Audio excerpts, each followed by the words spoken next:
Good afternoon, ladies and gentlemen. This is Dr. Richard Allinger of the Newburgh Theological Seminary, Department of Theology, Division of Church History. And it's a real pleasure that you can join in with me this afternoon in my studies of church history. As you know, in previous sessions that are all archived on YouTube, you can just simply go to YouTube homepage and put Richard Allinger in the search box, and then all the previous programs, as they come up, you can see on YouTube. And you'll see in those previous sessions I was reading out of this book here called Earl E. Carnes's Christianity Through the Centuries, A History of the Christian Church. And in other previous sessions that you can access in archived programs is Dr. J. M. Carroll's work called The Trail of Blood. I referred to that in the past sessions. And also in the way of church history, you know, ladies and gentlemen, there is a plethora of church history books available to you if you would go to Amazon's website and do a search. This is Justo L. Gonzalez's book, The Story of Christianity. It comes in 2 volumes.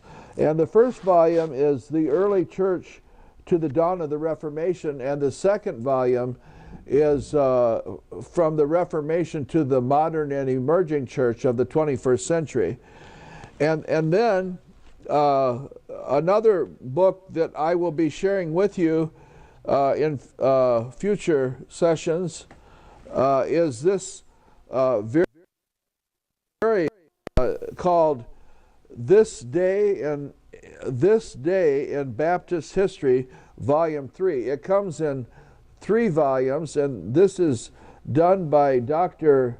David L. Cummins, and this particular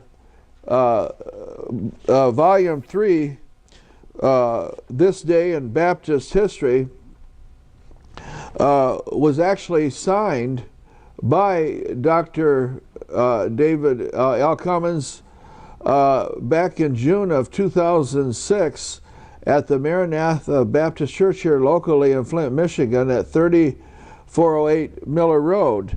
Maranatha Baptist Church is a 70-year-old church established in 1949, and in the 70 years of their history, they've had 6 pastors to serve.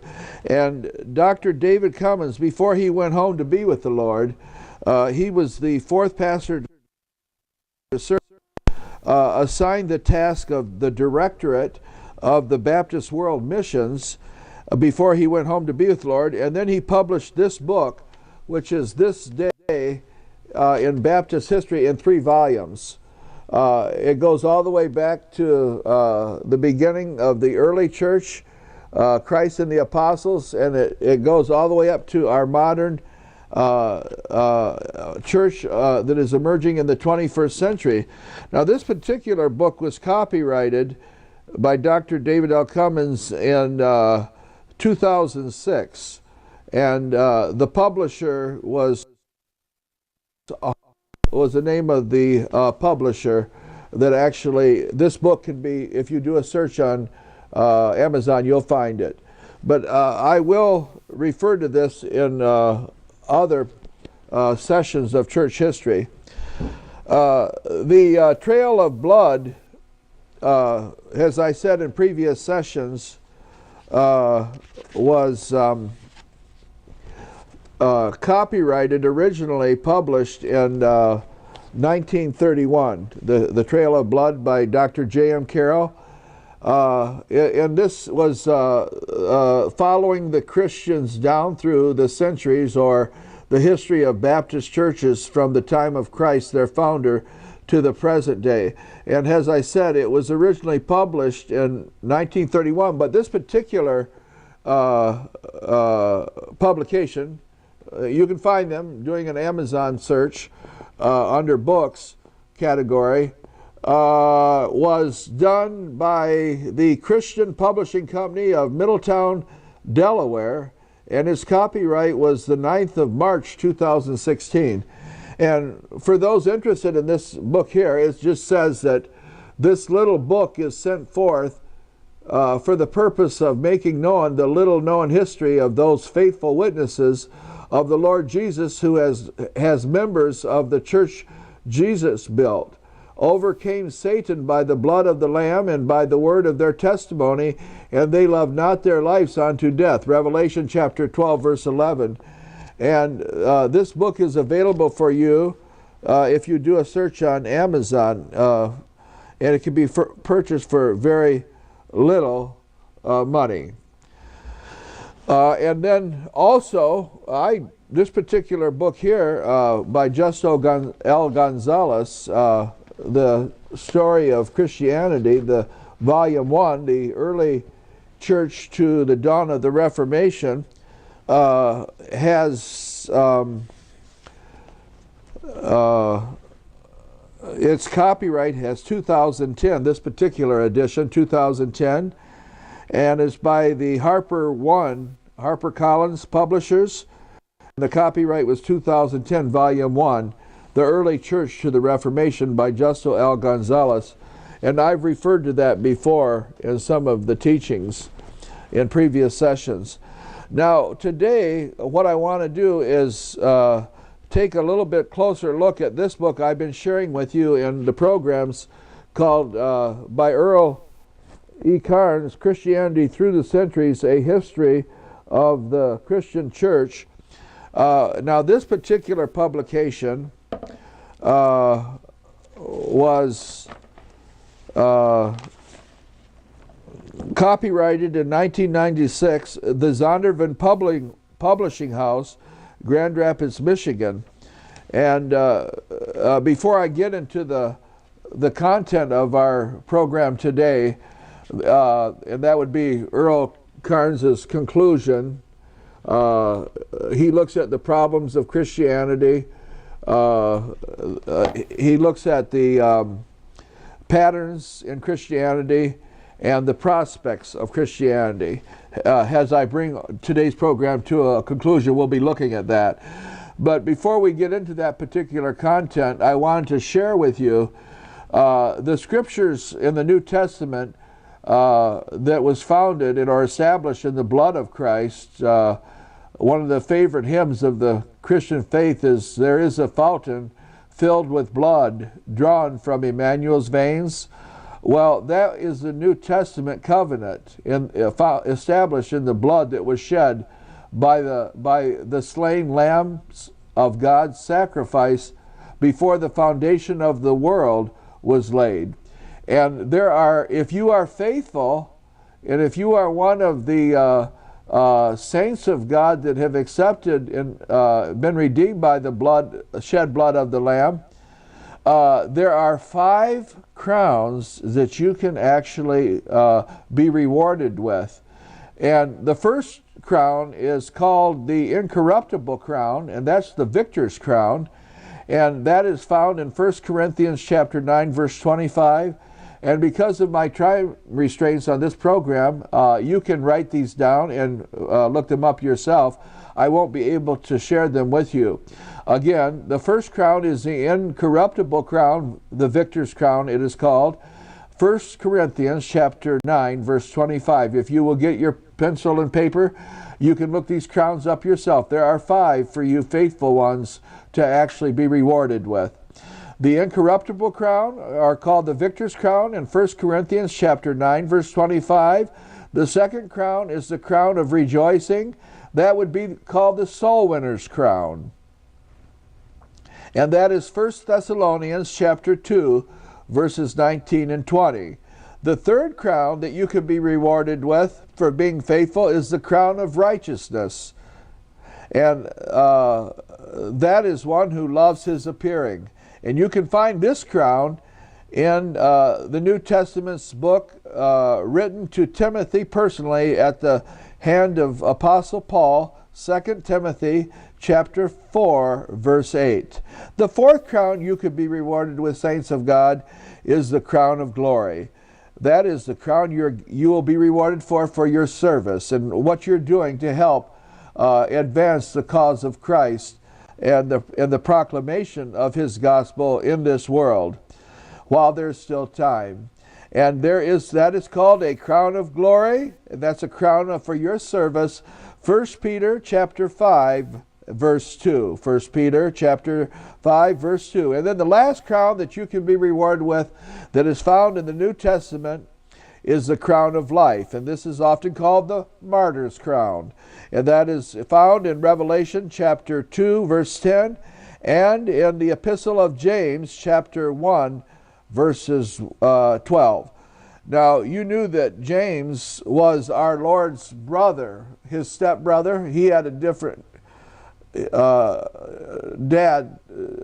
James, the Lord's stepbrother or half-brother, had Virgin Mary as a mother, but Joseph was his biological dad. Jesus didn't have a biological daddy because he was a miracle child from his mother's womb. He was a virgin birth of Mary. It was a supernatural birth. He was not formed in the womb of Mary by a human spermatozoa of a man like his brother James was.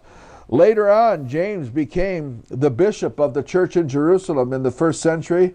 And just before the temple was destroyed and the Jews killed in Jerusalem, James was killed.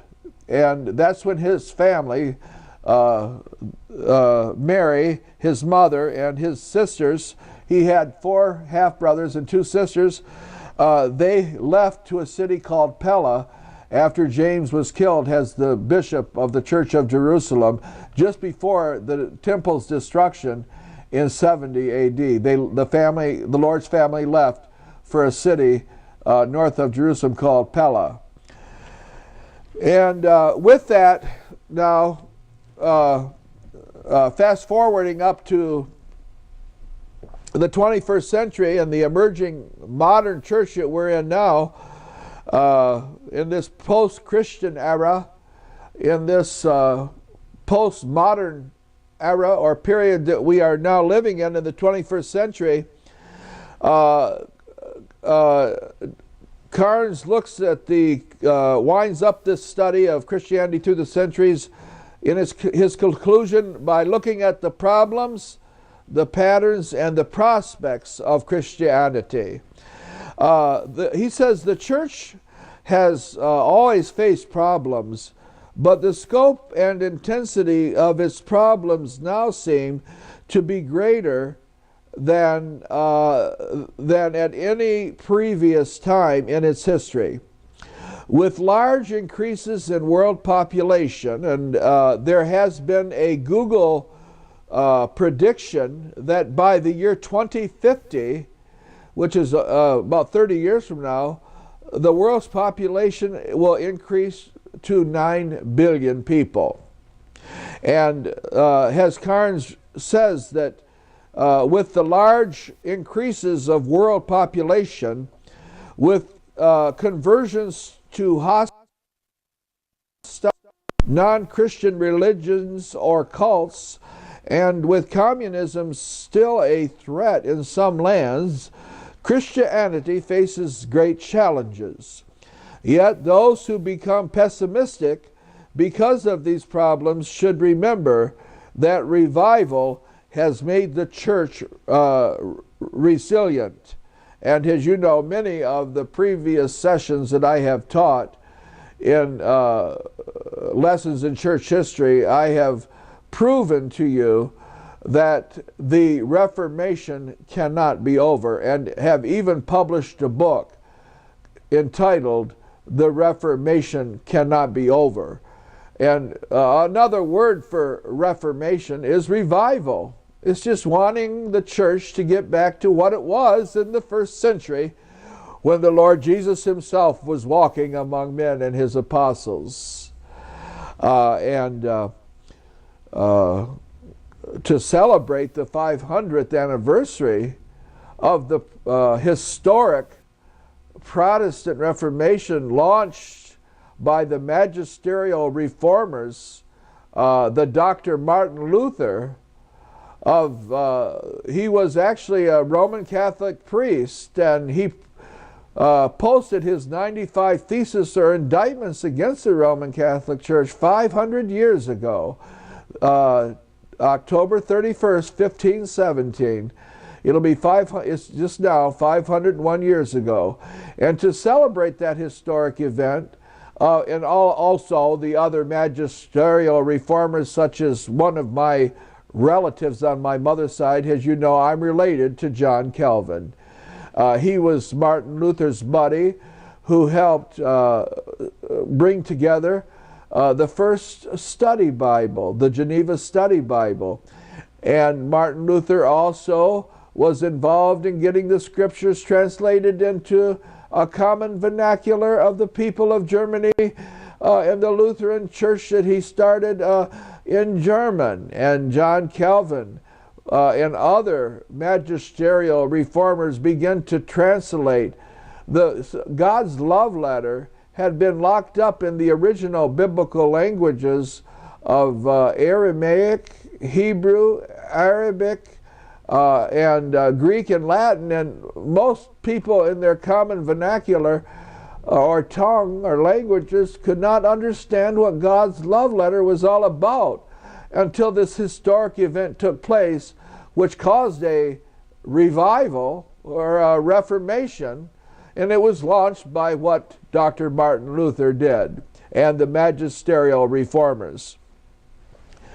So we need not be pessimistic in this day of troublous times, because it says, yet those who become pessimistic because of these problems should remember that revival or reformation has made the church resilient. In other words, we are still in a continuing reformation, and I proved in my first published book last year, of which there was 10,000 copies freely distributed in small pockets of Christianity in Pakistan, close to Islamabad, where the Navy SEALs captured bin Laden.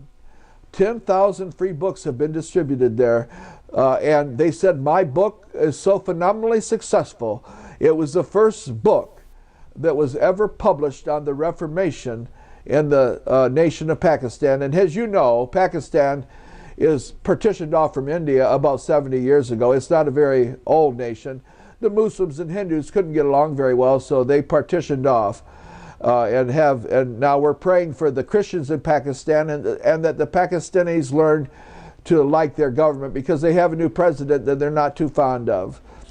We pray that now that they're learning more about the Reformation with a free distribution, and they were all given a meal by Pastor Paul Shahid of the Christ Assemblies International Pockets of Christianity in a country that is 98% Muslim. His church home is in Fazlamabad. And then the books have been distributed in the northern parts of Pakistan, Punjab, and so on. Although the threat of world domination by totalitarian Nazi Germany, fascist Italy, and imperialist Japan ended with World War II, right-wing totalitarian governments have been set up by revolutionary force in countries in South America, Africa, and Asia. And as you know, Asia is the biggest continent of the 7 in the world. These regimes have usually deprived the individual of free expression of speech and worship. Some have also refused to admit missionaries or have expelled them.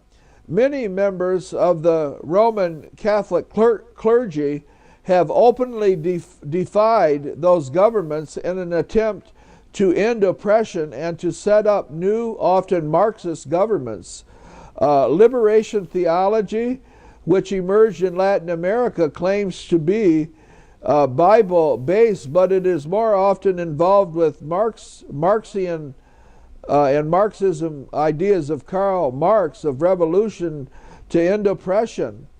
It wants to exalt a proletariat like working class and not have, like in the capitalistic societies, you have the very affluent, and then you have the somewhat affluent, and then the middle class, and then you have the poor social economic groups.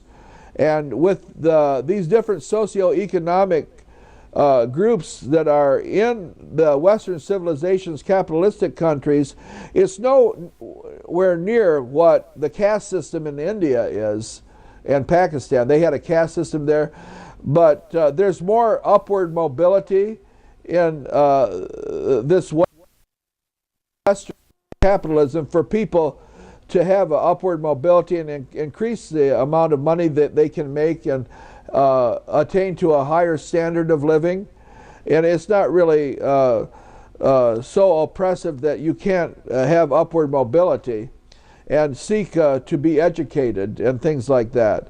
But in Marxism, they just want to have one proletariat without any of the different socioeconomic divisions that we have in our culture here in the Western civilization. I know that I had to do a study before I graduated at U of M in Flint on the equal educational opportunity, because right now not all people have an equal educational opportunity in our system the way it is so set up. And that's why you have people like in the Marxist formulation of how a people should be governed are often offering alternatives where there might be inequality that exists right now in different socioeconomic groups here in America and Western civilization. And this is why these problems are cited by Carnes, because it is a problem. It is a problem.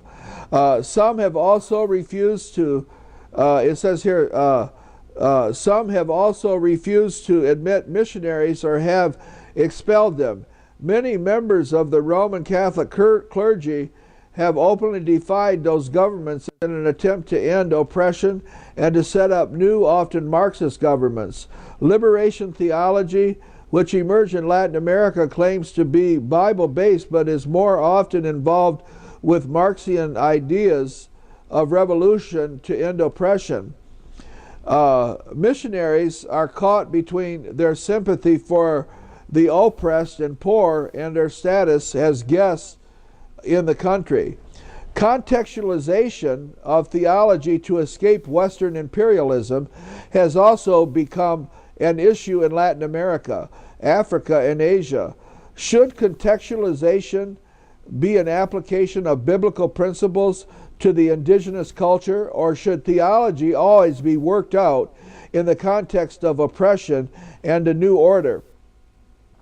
Totalitarian communism was and still is humanity, a force to be reckoned with in Africa, in Latin America, and a hindrance to missions in many countries.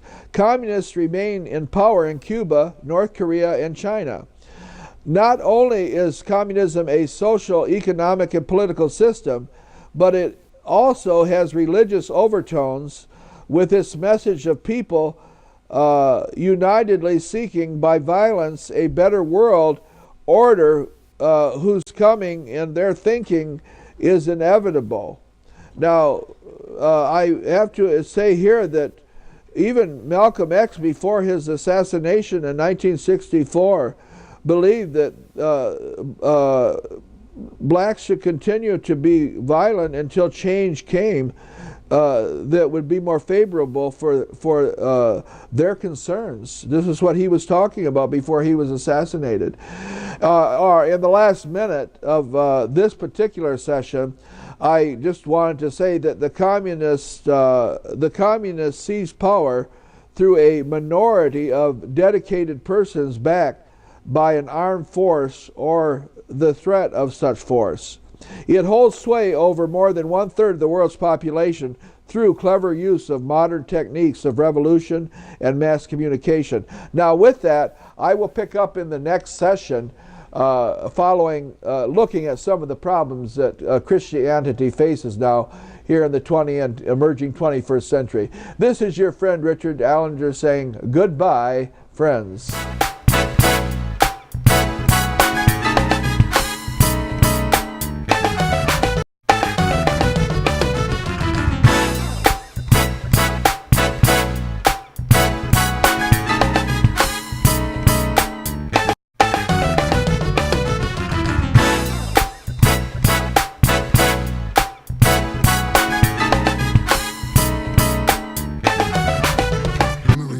Psychologist, and helping people was my thing. After my stroke, when Meals on Wheels started, I was on the other end of the stick, so to speak. And I appreciated it very much, the attention that was given. My name is Julius Gaines, creative writer, poet, photographer. America, let's do lunch. Drop off a hot meal and say hello. Volunteer by donating your lunch break at americaletsdolunch.org. What this place needs is better graduation rates. What this place needs is less childhood obesity. What this place needs is free help with taxes. What this place needs is healthy breakfast. What this place needs is fitness programs for kids. What this place needs is early readers. What this place needs is mentors for teens. What this place needs is people to join us. What this place needs is you. To donate or volunteer, go to unitedway.org.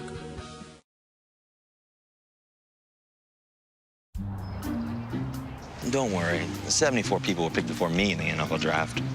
To fight childhood obesity, United Way and the NFL are helping kids play more. To donate or volunteer, go to unitedway.org/play60. Now I get it.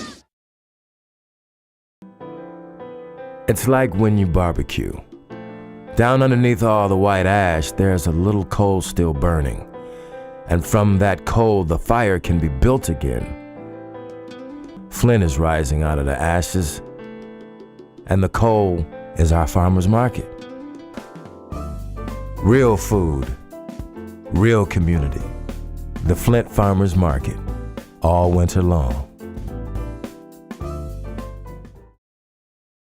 WFOV. Why can't we? Flint, Michigan. Why not? Our voices. Our voices. WFOV. What would happen if we... WFOV. How many times have I said... I've got the solution. Not everybody's bad. Why can't we work together? WFOV. Our voices. Our voices. WFOV. You know what the problem is? I heard a guy on the radio. There's other Our communities. voices. I like to hear it. WFOV. I heard. WFOV. What? WFOV. Our voices. 259-978 Flint's newest radio station. Located right here in Flint, Michigan. The Good News Radio. If you're interested in getting involved, having your own show, or just supporting the station, give us a call at 259-9789. That's 259-9789. It's Our Voices. Located right here in Flint, Michigan. The Good News Radio. If you're interested in getting involved, having your own show, or just supporting the station, give us a call at 259-9789.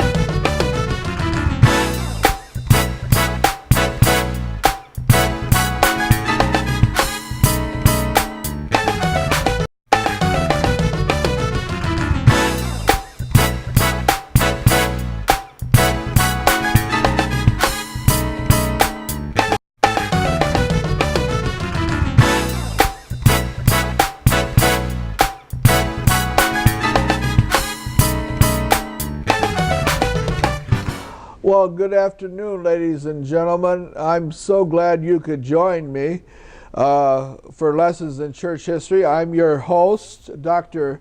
Richard Allinger of the Newburgh Theological Seminary, Department of Theology, Division of Church History. Picking up we were looking at systems of capitalism in the West and systems of communism in other places in the world.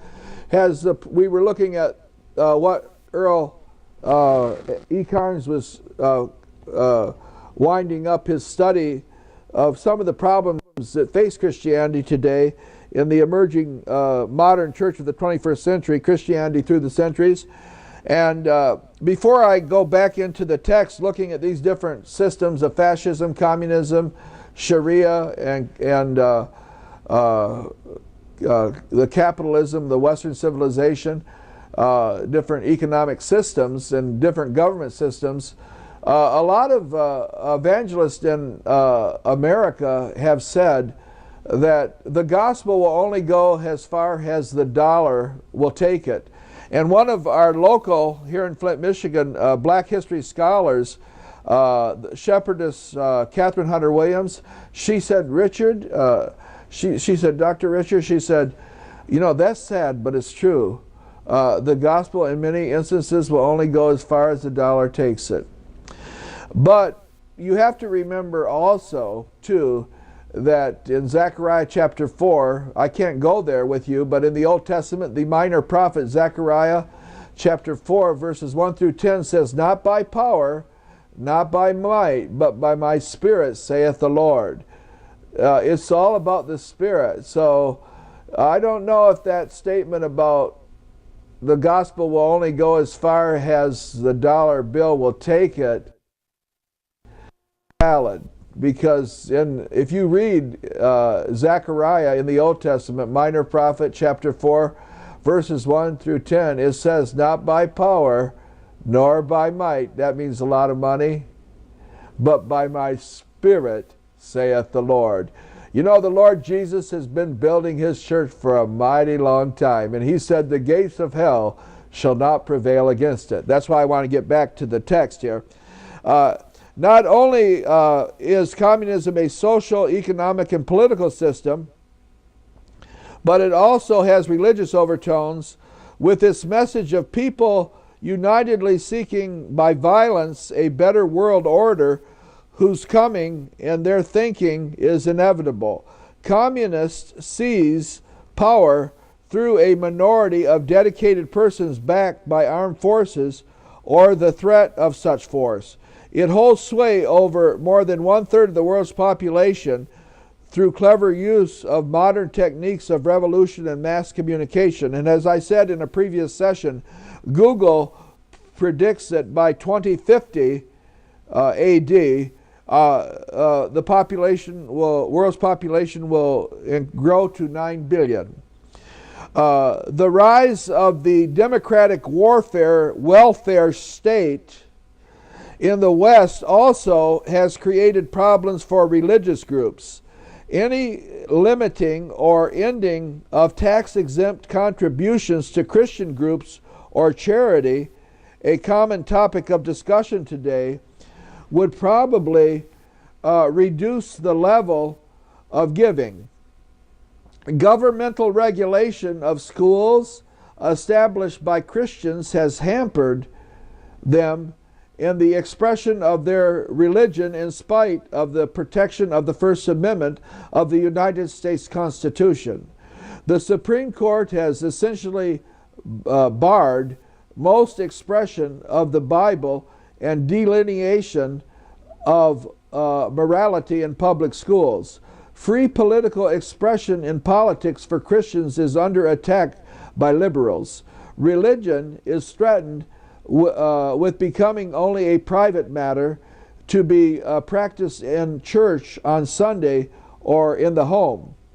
The threat of communism is related to the problems of missions because where communism controls a country, missions have ended and missionaries have been expelled. This was true when communists took over the government in China in 1949. Nationalistic reaction against colonialism in Asia, Africa, and Latin America has tended to identify missionaries with past imperial regimes, no matter how benevolent those regimes were or how much they helped to develop the economic potential of the area. Because the Treaty of Tientsin of 1858 forced China to open her doors to missionaries, evangelizers came to be identified with Western imperialism. Not until World War II was the treaty abrogated. Many new nations in Asia and Africa have gained their freedom since 1945. Restrictions have been placed on missions, and in certain areas, Saudi Arabia, Burma, and India, new missionaries have been refused admission because of religious nationalism. The new vitality of Islam, coupled with the power of oil reserves in the billions, has not only closed the Near and Middle East to missionaries, but has created resources for Islamic missions and radio broadcasting of that faith. A magnificent new Islamic temple in London is another manifestation of Islamic missions in Europe. Islam forms a fast-growing minority in North America with nearly 5 million practicing Muslims and 1,000 mosques. Liberal Protestants have also opposed more conservative missionaries. In 1931, an interdenominational group set up by Layman's Foreign Missionary Inquiry, which surveyed missions in India, Burma, China, and Japan. The report, Rethinking Missions, published in 1932 under the chairmanship of William E. Hocking, 1873 to 1966, a Harvard professor of philosophy, suggested the continuance of missions along the lines that would emphasize social effort through medicine, education, and other means apart from evangelism. In his view, missionaries should seek to link their faith with whatever common ideas they can find in pagan religions. This would involve syncretism. The liberals also urged ecumenacy in missions. Hendrik Kramer, 1880 to 1965, criticized the report in his book, The Christian Message for a New Christian World, in syncretism of the gospel with pagan religion. Recession and inflation, with increasing costs for energy, have increased the need for greater economic support of missionaries in other countries as American currency depreciates. Christians in Western countries have less money to give as high taxes and inflation erode the value of currency. In 1996, American churches gave nearly $144 billion to charitable and religious causes. The rich gave about 1% of their income, and poor people gave 2 to 3% of their income.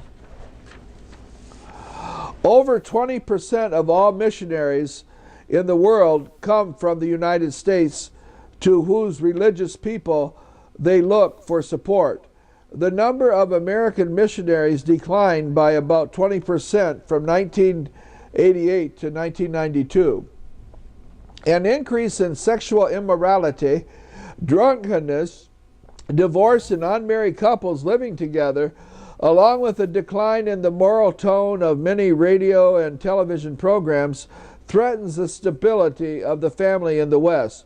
Homosexuals, though only 1% or 2% of the population, demand special rights and money. In 1968, they formed the Fellowship of Metropolitan Community Churches, which included approximately 100 churches. Morality on the part of many in public office appears to be minimal. The average age of criminals has declined until most crimes in the United States are committed by young people, most of them in their teens. Crime rates have gone up and more people are in prison. And I will just say the last 12th annual Prayer Chain Day event we had on the front line, September 22nd, Saturday at noon. Sheriff Piquel, we prayed a lot for Flint, but Sheriff Piquel was one of the keynote speakers, and he got up and kind of felt a little bit overwhelmed that so many young people have been incarcerated for dabbling in illegal drugs. And I think the chaplain said, the new chaplain John said, there's 800 men in Genesee, I call Genesee County, Genesee County Jail. There's 800 men and 80 women that have been incarcerated, and he thinks Sheriff Piquel spoke at the Prayer Chain Day event and said that he thinks that kids dabbling in illegal drugs is kind of like a mental health and hygiene issue. It really criminalizing these kids and locking them up for dabbling in drugs, he said, is kind of linked to the 1980s Reagan administration war on drugs, which has cost close to $1 trillion and has been a big failure. And he seems a little bit overwhelmed about it. So what I'm asking you to do, viewing audience, is to be in prayer about this issue that Sheriff Piquel spoke of at the Prayer Chain Day. Over 8 million Americans are alcoholics. Nearly 40% of all deaths by automobiles are linked to the use of alcohol. The desire to gamble is met by increasing numbers of state lotteries, racetrack betting, and casinos on land and rivers. In 1992, Americans wagered $330 billion. Widespread use of drugs, in spite of education and larger police force, has become incredibly costly in terms of money and health. How Hollywood and television mocks religious and moral values is ably described by movie critic Michael Medved in his book Hollywood versus America 1991. These problems seem to be common to all Western nations. They say that the holiness and the majesty of Christ's person and character, in the first one that started that, I think, was Jesus Christ Superstar. It was a movie back in the 60s, I think, and it began to denigrate the holiness and the high character of Jesus Christ himself. I never watched it, so I can't really, I did watch the Roman Catholic Mel Gibson's release of The Passion of Christ, and oh, that was so bloody. I didn't know if my grandchildren should even be exposed to it. How Christ suffered and died for us. That was back in the 90s. These problems seem to be common to all Western nations. And then we have to look at urbanization with regard to problems Christianity is facing now in the 21st century. The general worldwide shifts in population from the country to the cities and the alienation of the church offer new challenges to ecclesiastical leadership. Some of my research was saying back in the day, 500 years ago, there was a lot of people that might have trouble making a living. You had the extremely rich and the profoundly poor, and no middle class in Western civilization. And so a lot of parents would encourage their children, if they didn't have money, to be a priest or get involved in a monastery, because in the 12th century, which was about 800 years ago, the Roman Catholic Church was the first one to establish these universities where there's higher learning, and then the Protestant denominations begin to follow in that pattern. And in Western civilization and capitalism and democracy, people that really aren't born aristocracy and filthy rich, there is a middle class here and social upward mobility, and they're trying to make more equal the unequal educational opportunity with socioeconomic groups in our country right now, because we know that a strong democracy depends on how well educated the people are, and we need equal educational opportunity for all people. But these are problems that we have to look at, looking at the emerging church of the modern 21st century. Suburban living tends to isolate and insulate people, and urban problems. Let me repeat that. Suburban living, people going out to the suburbs, suburban living, see, my good friend and I live right here in the very heart and core of the city of Flint. We love Flint. And but there are a lot of people going to suburbs. Suburban living tends to isolate and insulate people from urban problems. The estimated, do the people in suburbs think about the water crisis Flint's been in for the last 3 or 4 years? Or do they have clean? Suburban living tends to isolate and insulate people from urban problems. The estimated population in 1992 was about 29 million in Greater Tokyo, and over 20 million in Mexico City, and nearly 18 million in Sao Paulo, and nearly 16 million in Seoul, South Korea. Seoul, South Korea. See, cities like Flint is like a small city compared to be a megacity category now in the demographic of things, in statistical analysis and research, in urbanization and so on. You have to have at least 1 million people in your city to be a megacity category. And like, for instance, Salt Lake City has 1 million people. Half of them are Mormon. So a lot of Baptist church people are planning Baptist churches out there because half of Salt Lake City, 1 million people, a megacity, is unchurched. And they'd like to see win some people over to the Baptist church. Now, this move to urban areas creates crime and overcrowding in slums, and until recently has caused the migration of the middle class to the suburbs.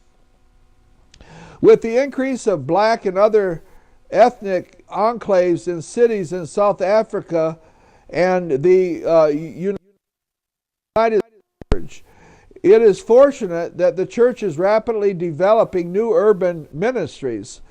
I know one we have in Flint. I just talked with Sheriff Piquel about in his chaplain John, the Forgotten Men's Ministry. They say that statistics say that 90% of all the people that get commit a crime and end up in jail, their family and friends forget about them and don't even act as if they exist until they are released for committing the crime that they were incarcerated for. That's why they call it the Forgotten Men's Ministry. A new interest in applying the gospel to racial, and urban problems as well as the personal salvation is being manifested by Christians. Paul wrote from a Christian worldview that the Most High Creator, Almighty El Elyon, has, in Hebrew, Elohim, has created of all nations he has made one. Of one blood he has made all nations. We are all of the human family and of one blood. The problem of ethnic or racial minorities is serious. In 1993, the Hispanic population in the United States was estimated at 25 million. African Americans numbered about 30 million. How to secure economic opportunities for them and prevent discrimination and the giving of the undue attention to minorities at the expense of other challenges the church and state. Too many homes of some minorities consist of only women and children. In the Middle East, Arab hatred for Israeli is a tremendous problem. I guess through the years, ever since Jacob and Esau, Ishmael and Isaac, there's been a spitting hatred between Arabs and Jews, to our everlasting shame, because Jesus died to make us one through his shed blood of the new covenant, both Jew and Gentile. That includes everyone. We need to learn how to love one another. And love has a stronger power, because Jesus said, I'm going to build my church, both Jew and Gentile, and the gates of hell shall not prevail against it. Glory, hallelujah. His truth is marching on. Coptic Christians in Egypt face discrimination from Muslims. Hindus in India and the Middle East ban Christian missionaries. In the United States, there is a gender discrimination. Women face the problem of earning nearly 40% less income than men in similar jobs in business. Women were barred from ordination to the ministry in mainline churches until recently. The Anglican Church recently endorsed ordination for women in the 1994 the Anglican Church recently endorsed ordination for women and in 1994 had a mass ordination. European nations in many cases relegate women to lower paying jobs. As a Christian duty, the church can support equal rights and equal pay for women in jobs similar to those held by men. God did not intend for women to be oppressed, but to have the same rights and responsibility to God that men do.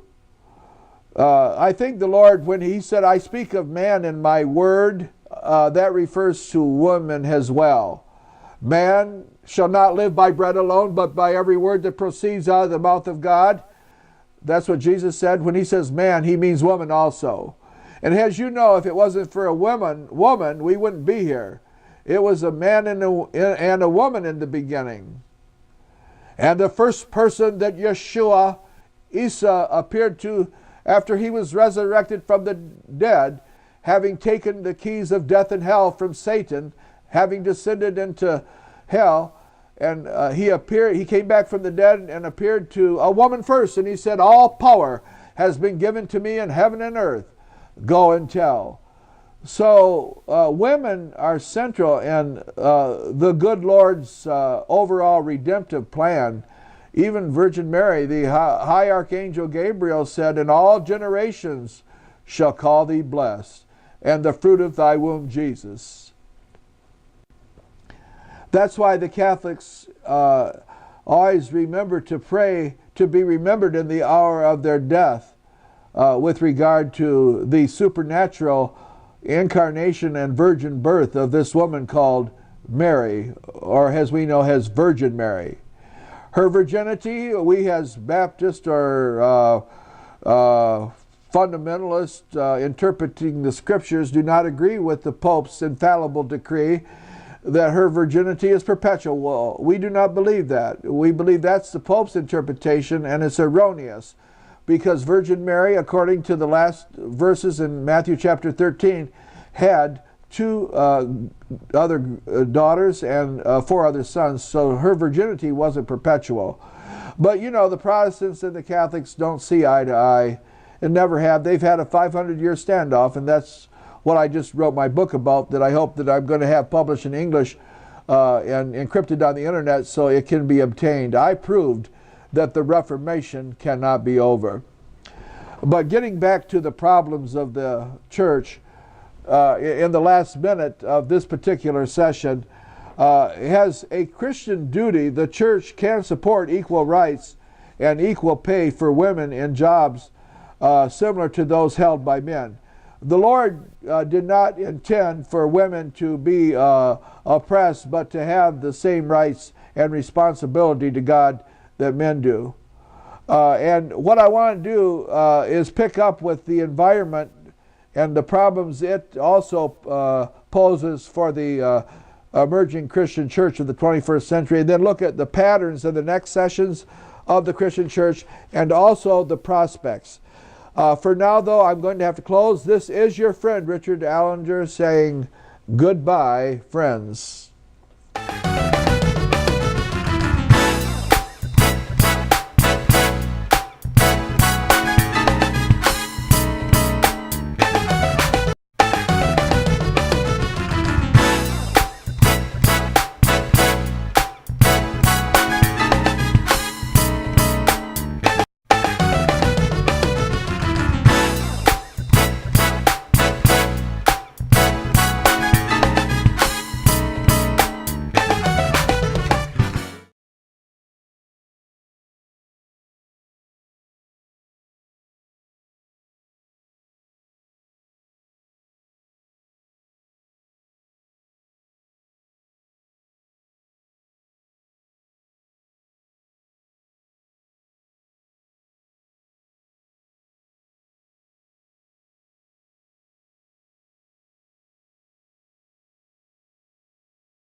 We can make test tube babies. We can transplant hearts. We can cure cancer. But 2 million children die every year of diarrhea because the bugs that cause diarrhea are carried on our hands. This can be easily prevented. By using soap to wash hands, more than 1 million young lives can be saved. Help save 1 million lives. Wash hands with soap. Health in your hands, a global initiative through public-private partnership.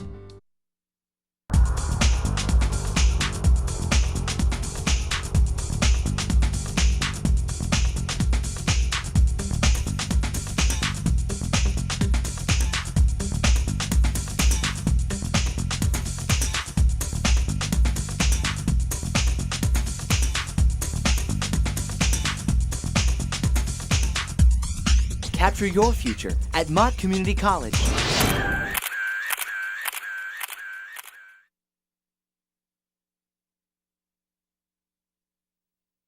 How do you make a Macintosh more user-friendly? How do you make a Macintosh more user-friendly? How do you make a Macintosh more user-friendly? How do you make a Macintosh more user-friendly? How do you make a Macintosh more user-friendly? How do you make a Macintosh more user-friendly?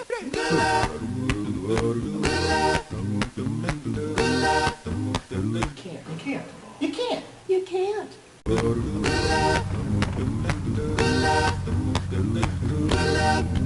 do you make a user more Macintosh friendly? User more Macintosh friendly. How do you make a user more Macintosh friendly?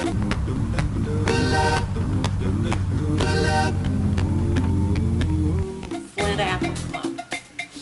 Flint Apple Club. The Flint Apple Club. Flint Apple Club.